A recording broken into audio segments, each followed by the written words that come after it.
नमस्कार, मैं कहकशा और आप देख रहे हैं लाइव 18 न्यूज हिंदी। चलिए नजर डालते हैं आज की खास खबर पर। जनपद संभल की चंदोसी में सेवा बहाल की मांग करते हुए संविदा विद्युत कर्मी हड़ताल पर बैठी।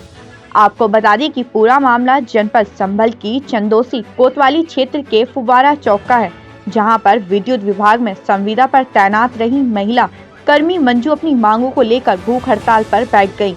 उन्होंने आरोप लगाते हुए कहा कि उनकी सेवा बिना किसी पूर्व सूचना के समाप्त कर दी गई, साथ ही न उनका ईपीएफ का भुगतान किया गया।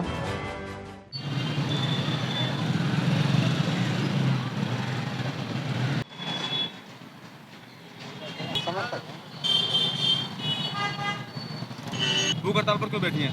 भूख हड़ताल पे इसलिए बैठी हूँ क्योंकि मैं सन 2018 से बिजली विभाग में काम कर रही थी।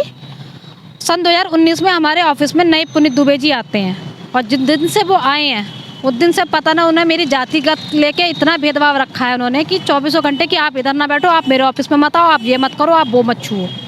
मैंने उनका अनुसरण करा, इतने पे भी उनका हमारे महोदय जी का मन नहीं भरा, तो जगह पे जगह अपने साथ वालों को आंख मारते हुए कि मैडम आपको ये सुनाई दे जाता है, मैडम आप ऐसे ये कैसे कर लेती हो। मैंने फिर भी उसके टालती रही। मैंने चलो अधिकारी से कहने दो। सुनाई वाली बात क्यों कहते हैं वो? है ये उनसे पूछो ना।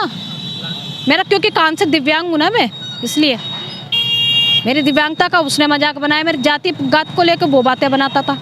इसके बाद भी जो पहली बार लॉकडाउन लगा था उसने मुझसे साहब अपने जेई साहब से कह दिया कि मंजू जब मर चाहे सिम बंद कर लेती है, इससे सिम ले लो। मैंने उनसे कहा साबित कर दीजिए, आप साबित कर दीजिए या आप लिखित में ले लीजिए। उसकी सारी बातें फेल हो गई तो वो उस समय तो चुप लगा गया।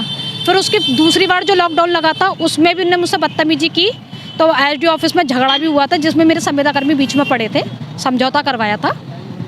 जब उसके हो जाने के बाद अब जब नई कंपनी आई तो उसने अपनी भड़ास निकालने के लिए संविदा जो हमारे नया कंपनी का सुपरवाइजर था भरत कुमार, उससे साठगांठ कर ली। सुपरवाइजर की 5 फरवरी को मेरे पर रिकॉर्डिंग भी है। उन्होंने मुझे ये तो बताया कि मुझे कहाँ काम करती हूँ, क्या करती हूँ, वो मिलना चाहता। उसने नहीं बताया, मुझे निकाल दिया। मैं काम करती रही 5 फरवरी तक मैं पूरी फरवरी काम करा। 2 मार्च को सरकारी सिम बंद हो गया।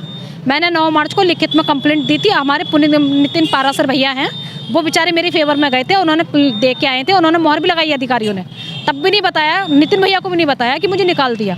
तो मुझे तो सपने नहीं आ रहे थे। फिर जब हमारे संविदा कर्मियों ने जो नए पुराने कर्मचारी हैं नई कंपनी को जो अपना डाटा देने गए थे तो मुझसे कहा कि बहन जी आप हमें दे दो, हम आपका डाटा आपका दे देंगे। मैंने डाटा दे दिया, मेरा डाटा भी उन्होंने रख लिया। मैं काम करती रही, पूरी फरवरी काम करा, पूरी जनवरी काम करा, वो फरवरी काम करा, पूरी मार्च काम करा। अप्रैल में सबकी सैलरी आई। जब सबकी सैलरी आई, मेरी सैलरी नहीं आई। मैंने जेई साहब से पूछा वरुण कुमार से, तब वरुण कुमार ने मौखिक रूप से बताया कि मुझे निकाल दिया गया, मैं विभाग में नहीं हूँ।